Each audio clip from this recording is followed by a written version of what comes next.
Por el canto resonamos con el pulso de la tierra. El canto es eterno, pero como una superficie plana. Por eso la ceremonia nos es dada por la sacralidad que nos rodea, extendiéndose por todas partes para siempre.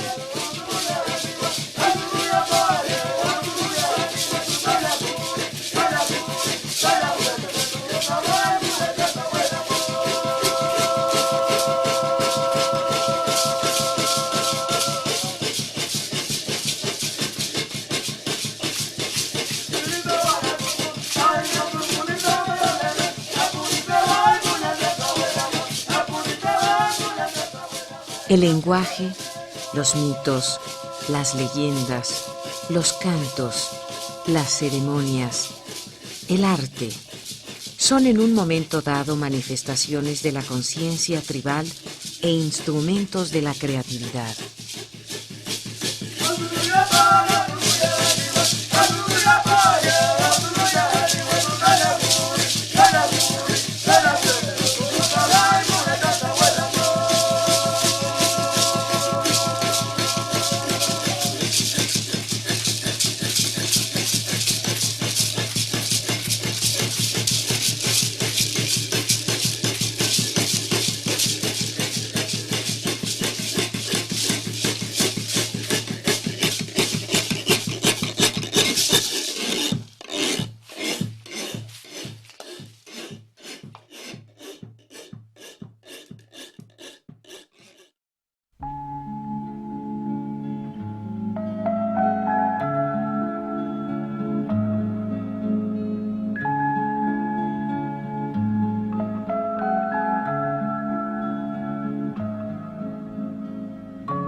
Lo que ahora importa es la solidaridad en el seno de toda la especie humana, no solo la solidaridad intertribal.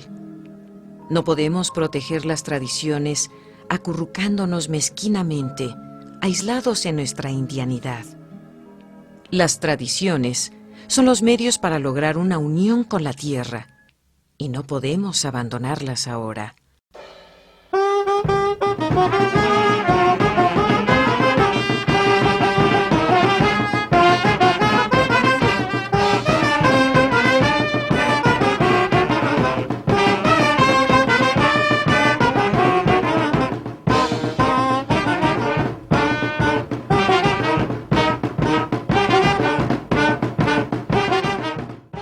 Estamos oprimidos sobre todo en el plano espiritual. Replicar en armonía con nuestras condiciones físicas actuales consiste en ofrecer ciertas formas de resistencia física.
Hemos de consolidar nuestros corazones, nuestros espíritus y nuestras almas, y ello significa negarnos a ser sometidos a los medios de la opresión. La privación material, la tiranía burocrática, la degradación y la negación de nosotros mismos fuera de nuestra madre, la tierra. Pero reconstruir las naciones indias exige mucho más que la resistencia a estos medios. Solo los que seguirán fieles a las tradiciones sobrevivirán como naciones. Pueblo mío, no hay mundo moderno. Hay un mundo del gran espíritu y de la madre tierra. Por las antiguas costumbres sagradas hemos sabido esto, y solo a través de ellas podremos sobrevivir en cuanto pueblos y en cuanto naciones. He hablado.